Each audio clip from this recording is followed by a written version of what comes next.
Vy to, Skaleta. Jo? A co je ti potom? Jste zatčen za ilegální distribuci federálních přídělových lístků. Půjdete s námi. Nějaký pumpař mě prásknul. Řekl jim, kdo jsem, a policajti donutili mámu říct, kde mě najdou. Ale neměli tušení, pro koho pracuju, a já jsem jim to nehodlal říct.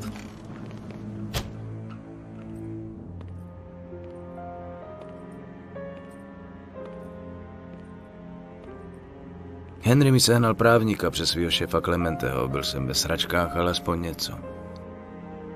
Mohlo to být sakra horší, kdyby federálové věděli o mých dalších kšeftech. Ještě závažnějším s ohledem na fakt, že jste rozkrádal národní zdroje v době, kdy je naše země potřebuje nejvíce. Závažnost tohoto činu byste měl zrovna vy. Právník nebyl špatný, ale z tohohle mě nedokázal vytáhnout ani on. Od prvního dne to bylo ztracený. O 3 měsíce později vyhlásili rozsudek. Vittorio Antonio Scaletto. Za vaše zločiny proti lidu tohoto města a naší velké země vás tento soud odsuzuje k 10 letům vězení ve federální věznici.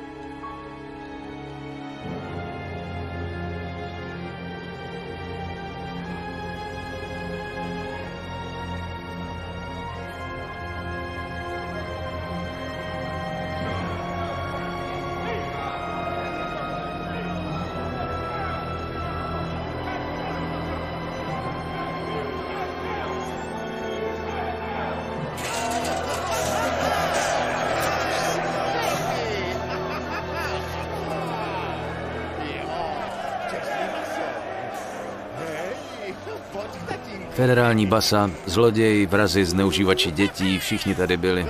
Ti nejhorší z nejhorších. Fajn, zařejte se, pánové. Pojďte za mnou v jedné řadě a žádný blbosti, jinak uvidíte. OK, takže zdravím vás u pokračování z Mafie. Tentokrát je to bohužel, že nás chytli nějaký pumpař. Určitě se mu můžou pomstít, nebo někdo se najdou a třeba ho zavraždějí nebo něco.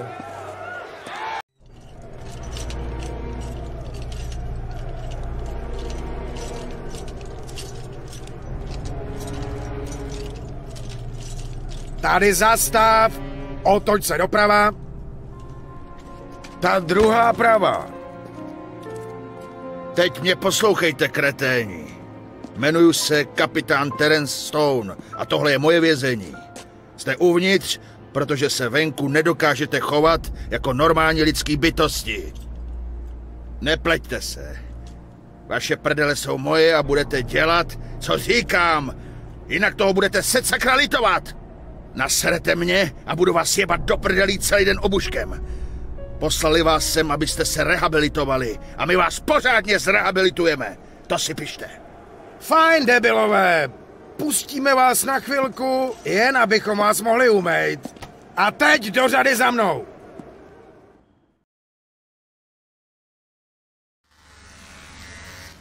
Vítejte v salonu, dámy, budou z vás ze všech úžasný krásky. Já taky. Vždyť na hlavě nic nemám. Zavři hubu, plešouné.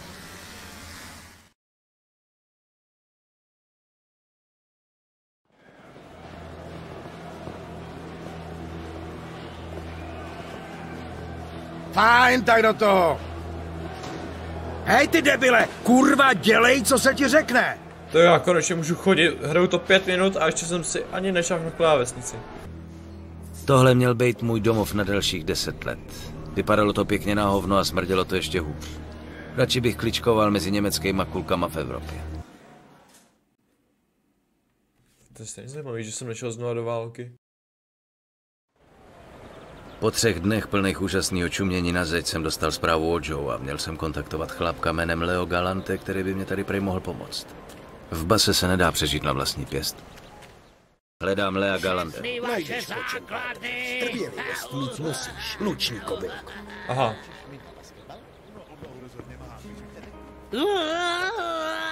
Jo, ale to mi radši nic neřekl, no super. Kde bych tady našel Lea Galanteho? A jo, starý děda, furt hraje šachy. Já tě znám. Ty seš ten skurvený Tadian, co byl s Barbarou v klenotnictví. V téhle pekelní díře jsem kvůli tobě. Skončil si za mřížema, protože seš debilní šílený hajzel. Víte, chlapi, máma měla pravdu. Bůh fakt existuje. A poslal tě sem, ty tadianská svině, abych se ti mohl pořádně odděčit.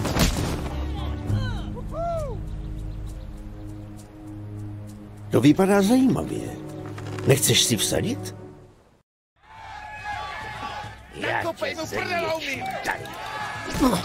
Tak pojď, kamaráde. Malý hubený buzerant. Ty žereš bužeráty k snídani? Kámo, když jsem dal. Dobře. Nakopej mu prdelou míle! Vymáčkni mu mozek z lebky! Ustup! Slyšíš mě? Od sebe! Vypadněte! Oba dva půjdete do díry! Budete mít čas přemýšlet, co jste to provedli. Já jsem reálně nic neprovedl, kámo. Já jsem tady omylem. Zásnout!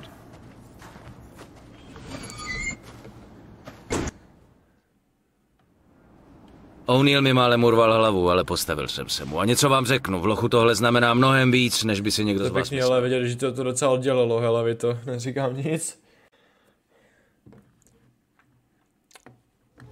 Jak dlouho ho tam plánujete držet? Trvalo mu dlouho, než to pochopil. To se bude muset změnit. Bude schopný bojovat? Měl by. Chlapi ho po té rvačce na nádvoří moc nemlátili. Dobře, otevřete. Vstávej, Skaleto. Máš návštěvu. Jmenuju se Leo Galante. Prý si se mnou chtěl mluvit. Jo, jeden z Clementeho chlapů říkal, že vás mám kontaktovat. Prej byste mě mohl Do pomoct. prdele s Clementem. Jeho chlapům tady nepomáhám. Viděl jsem, jak se postaral o toho Irčana O'Neilla. Mohl bys být užitečný. Pojď se mnou, chlapče. Tak poslouchejte, chlapi. Tohle je Vito. Bude nám pomáhat. Pepe ho čeká velký boj proti O'Neillovi. Potřebuje sparring partnera.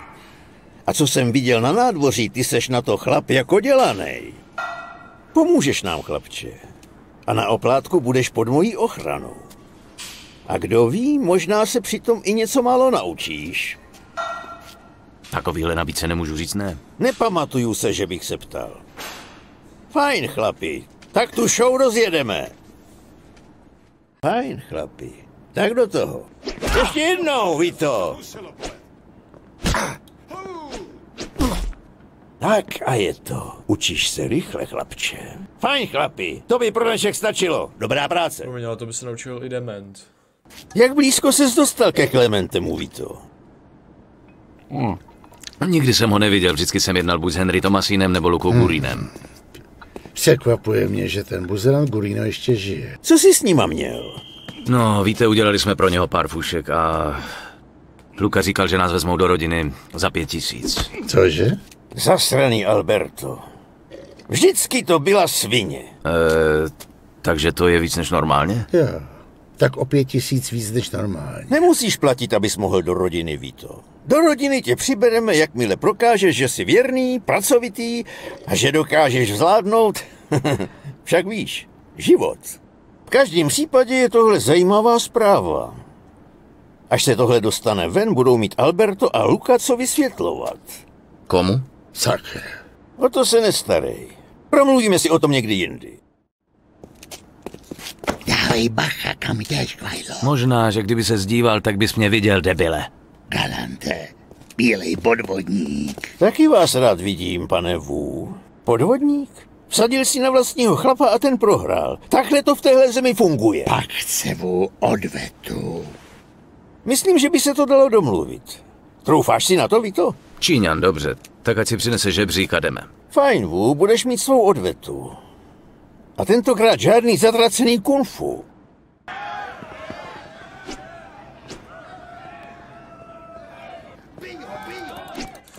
Tak pojď, a děj další.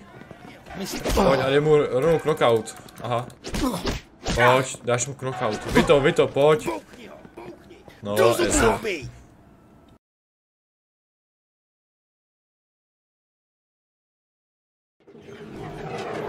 To zdělalo jak letadlo, kámo, kdyby to je proletělo třeba. Tak do toho, Skeleto, jdeš pozdě do práce. Hele, tady Vito má den volna, díky panu Galantemu. Na tohle si nezvykej, Skeleto. Dobře, pojď se mnou, Vito. Dobré ráno, chlapče. Dobrý, pane Galante. Dneska žádný trénink? No ani ne. Máme tady výzvu od Černých hub, ale nechci riskovat, aby mi zmlátili Pepeho před velkým bojem s O'Neillem. Takže chci, abys to vzal za něj. Bude to pro tebe dobrý trénink. Tak pojď. Heleme se, skoro je mi toho bílýho hubeňoura líto. Musíš ho praštit, aby to cítila i máma jeho mámy. Doufám, že jste připravený prohrát i spodňáry. Tak sleduji, úplně jak ho dám, kámo. Ani si mě nedotkne. Chytni ho a doraž ho. Tak jo, chlapče, teď ho sleduj. krok autu. To všechno. To bylo třeba strašně jednoduchý.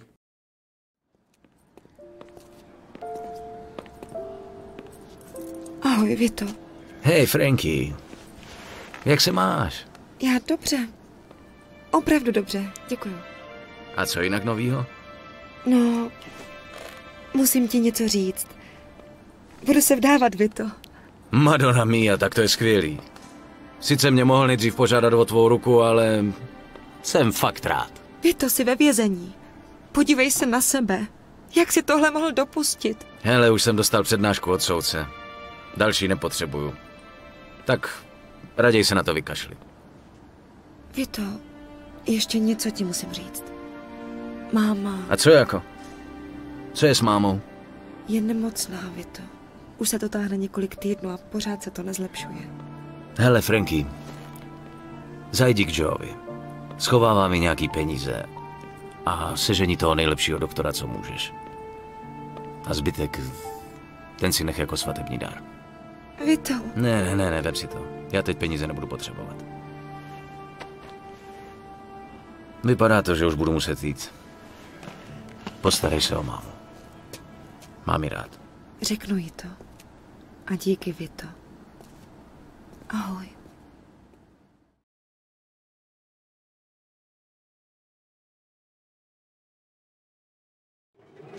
Tak jdem, Skeleto.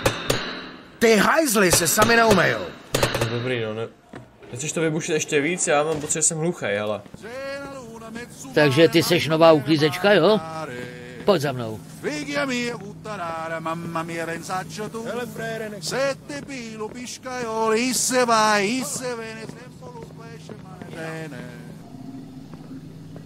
Hele, tenhle je ještě špinavej. Vydrhni ho znovu. Kámo, tak jestli tebe někde potkám, jestli tě někdy potkám venku, tak těš se. Tak padej, však to znáš. Jo, a tohle ti přišlo dneska. Měl bys si to přečíst. Vypadá to důležitě.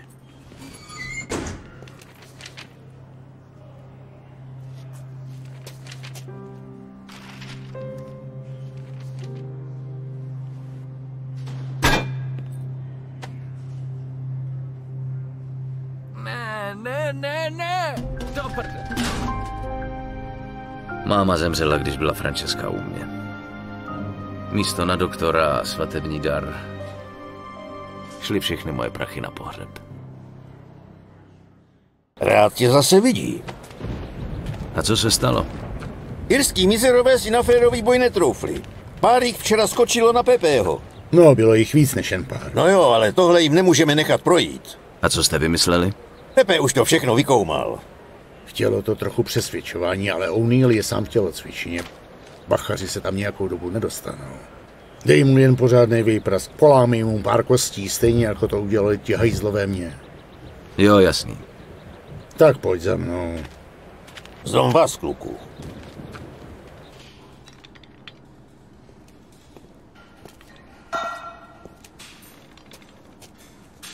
Hej, O'Neilly. Jdu si s tebou vyřídit účty. Přesně tebe jsem potřeboval. Pojď velkou ránu, dej si velkou ránu, čekám. Velkou ránu si dej. No dívej, já ustopu, pojď, tam ho dáš. Tak pojď. No jasně. Ale.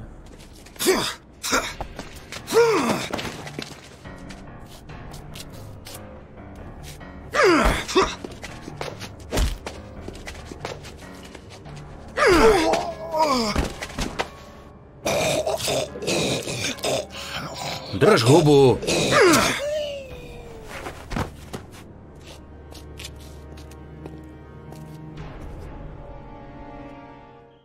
Nakonec to vyšlo.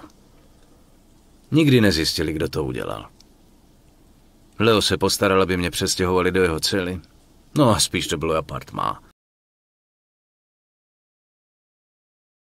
No dobrý, tady bych to nejspíš ukončil a příště budeme opět pokračovat, takže děkuju za zhlédnutí, doufám, že se líbilo a zatím čau!